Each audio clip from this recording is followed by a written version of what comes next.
We have had a squeeze of it, and it is hard, so therefore it definitely needs replacing. You have to sort of become a contortionist. In doing that, you just end up rubbing yourself against dirty bits.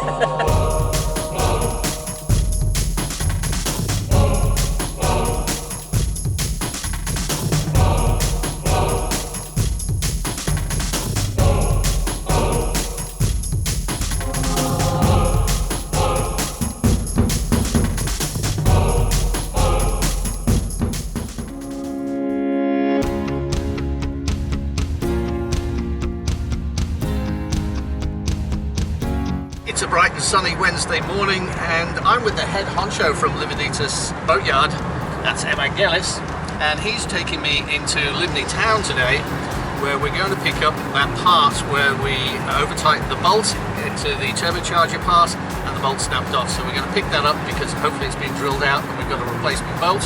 But Evangelis is also going to take me to the hardware store and do some translating for me, because we've got a few other bits and pieces we need to buy to get the whole system hooked on to the engine once again. And this is the workshop in Limney, where hopefully we've got a drilled out piece.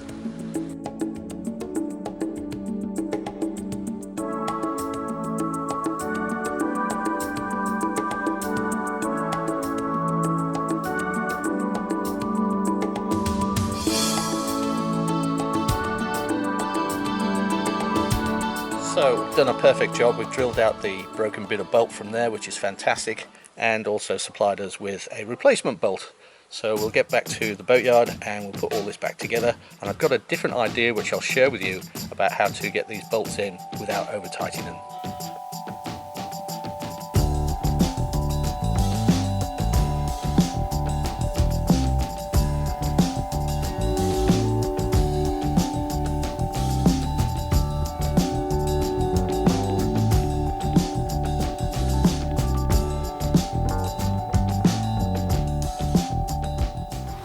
While we're putting this part back onto the whole unit, to make sure that we don't run into the same situation as we did last time with over tightening a bolt and snapping it off, what I'm going to do is, now I've got two bolts holding it in position, in the correct position, the rest of the bolts I'm going to put a little bit of the blue Loctite on the bolts, and that way I don't really have to give them a lot of force, they just have to be hand tight, and the Loctite will do the rest of the work for me. So just a tiny bit on the end should do the trick, you don't need much.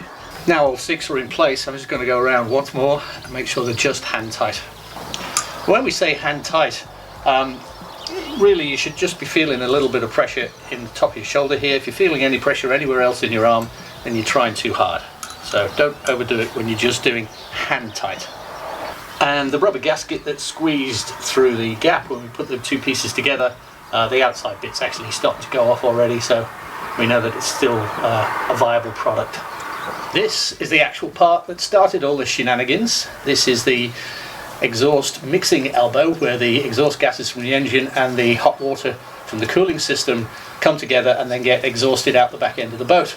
It had a hole in the shoulder or collar here, so we bought a brand new one and discovered that we had to do all this work to get this back into a functioning, working piece of kit.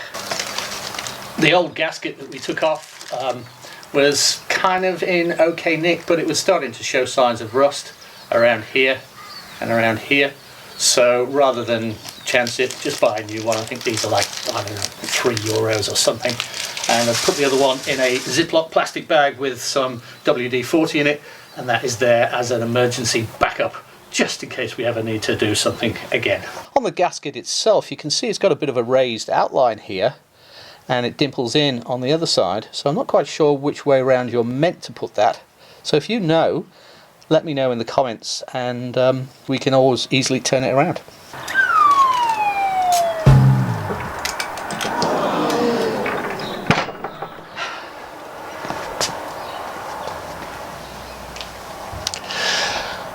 Well, they've supplied the wrong gasket, and we actually bought two of these, so it just beggars belief.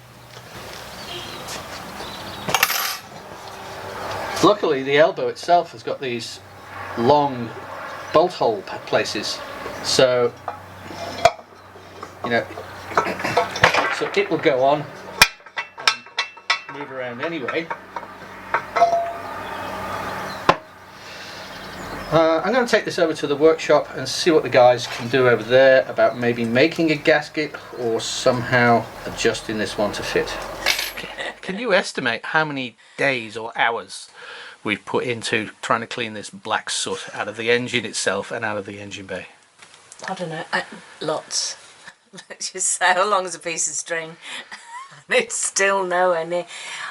I just don't know how we're going to get underneath the engine. I mean, we'll have to do some MacGyvering of tools, I think, to make something that fits under there. It's just amazing how much oily soot. And sort of bits like, I suppose, rust off the air, I don't know. Yeah. Bits. Yeah. But all right. I don't know that it'll ever look white again. Don't know that I will. I think we just got to keep going at it each time we're in there. Clean a little bit, clean a bit more, and just keep going. Yeah. All right. Our friend Jay Perry has been helping us out a lot in the background via electronic communications, and one of the things that he suggested we look at while we're in the engine bay is the Volvo stern gland. And he said if you can squeeze it and it's soft and pliable, then it's still good. If it's hard and you can't squeeze it, then it's bad and it needs to be replaced while you're out of the water. We have squeezed it and it is definitely hard, so it's definitely going to need replacing. So while we're out of the water, what we're going to do is we're going to detach the prop shaft from the gearbox, and we're going to slide it out backwards slightly. Lots of clearance between the rudder and the propeller here, so not a worry there. Certainly enough clearance to get the stern gland off. First thing to do though is find out what diameter the prop shaft is. Well, that was a bit of a workout. I was removing these 6 hex bolts from the coupling where the prop shaft is held onto the back end of the gearbox, and 5 of them came out okay, but the 6th one really needed a bloody good hammering. So that's that now separated. Well, it's decoupled, it's not held in place. The next thing, of course, is to try and get the propeller pulled out enough at the back end of the boat so that we can actually get the old stern gland off and get a replacement for it. We have found out that our prop shaft is 30mm, but we also need to know the diameter of the coupling at the back end of the stern gland.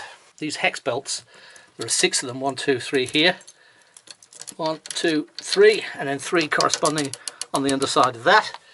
This is our gearbox, this is the coupling, this is what holds the shaft onto the coupling of the gearbox. This is our stern gland, and a lot of our viewers and brilliant subscribers who know more about this than I do have said that if you grab hold of your stern gland and give it a squeeze and it doesn't budge, then it's probably time to replace it, because this is a water-cooled and lubricated gland. Now, right now we're out of the water, so there's actually air in here. Now, when you go back in the water comes up to here and the air gets trapped in there, and that means this doesn't get lubricated. So you want to burp them before you switch your engine on. So you get put back in the water, give this a squeeze to burp the air out. You should see a little bit of water squirt out here, and then you know you're good. But when it's rock hard solid like that, it needs replacing. So now we're going to drag the propeller out of the back of the boat. We've left the gearbox in drive so that we can actually get some spinach on this as we wiggle it and jiggle it to get it out. Now, I have been told that it can be a bit tough getting the first bit of the prop shaft out of this distance here, so we may have to again resort to brute force and a hammer and wood, but let's give it a go first with just our hands. Someone said this was an easy job, and they've actually done it while the boat's been in the water. I really can't see how they got their prop shaft out while they've been in the water.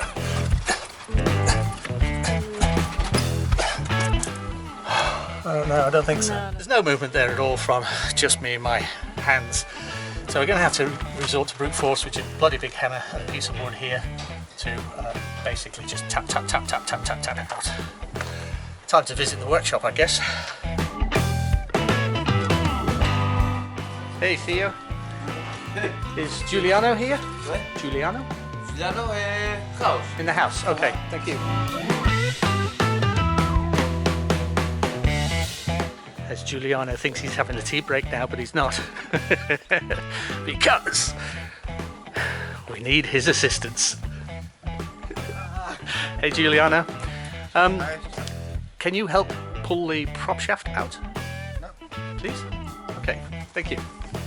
So Giuliano's rocked up with some various collection of tools, and we're trying to just at least get some movement. And we're definitely seeing a bit of movement there, but as it comes forward, it's dropping back again.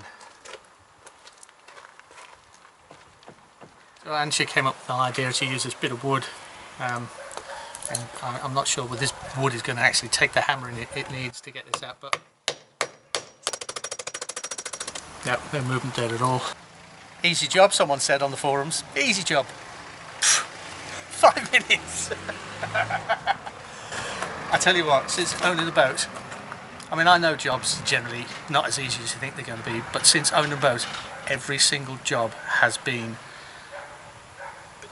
just a total, I'm lost for words. Frustration. Frustration.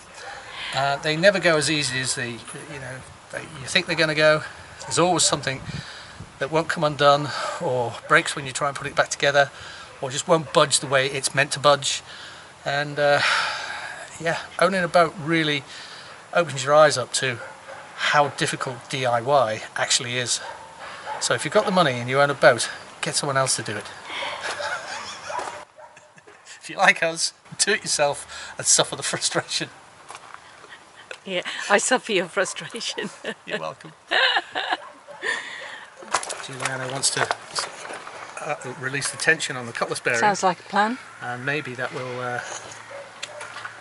Sounds very sensible. Well, yeah.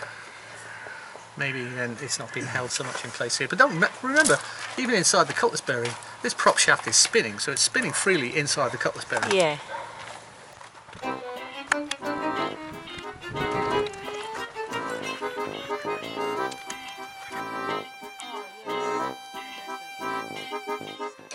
You want to look inside, make sure I've done it okay.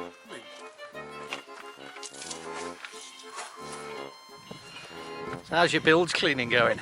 I think I got most of it off onto me. Have you seen that bit there? No, this bit here.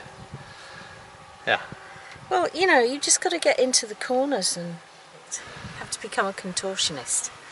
And in doing that, you just end up rubbing yourself against dirty bits of the engine. So anyway, we're getting there. But It is looking a heck of a lot better. Yeah, we've got to go shopping, so I'm giving myself time to get myself decently clean so they'll let me in the shop. Right. Well, while you do that, I'll go and search in the bilge blindly for that lost nut. Yeah, well, I found a washer. Yeah, it's not gonna cut the mustard, unfortunately. No. Okay. All right, well, good luck with that. We'll rendezvous back at the apartment. Okay. Today's casualty. Oh, this. and this went as well. Oh, okay. Well, I'm glad the other one didn't go. Down by your zip. These jeans are on the last leg. I'm hoping they stay in one piece until we get all the jobs finished. Just before we sign off on this video, we'd like to welcome on board our newest patron, and that is John Hawkes. Welcome aboard, John, and thanks for joining our patron family. Join us next week on Sailing ABC as we show you the relatively simple reason why we couldn't get the prop shaft out. It's easy when you know how. If you've got some helpful DIY tips, leave them in the comments section down below. And if you enjoyed this video, remember to leave us a thumbs up too. Subscribe if you haven't already so that you don't miss out on any future episodes of Sailing ABC.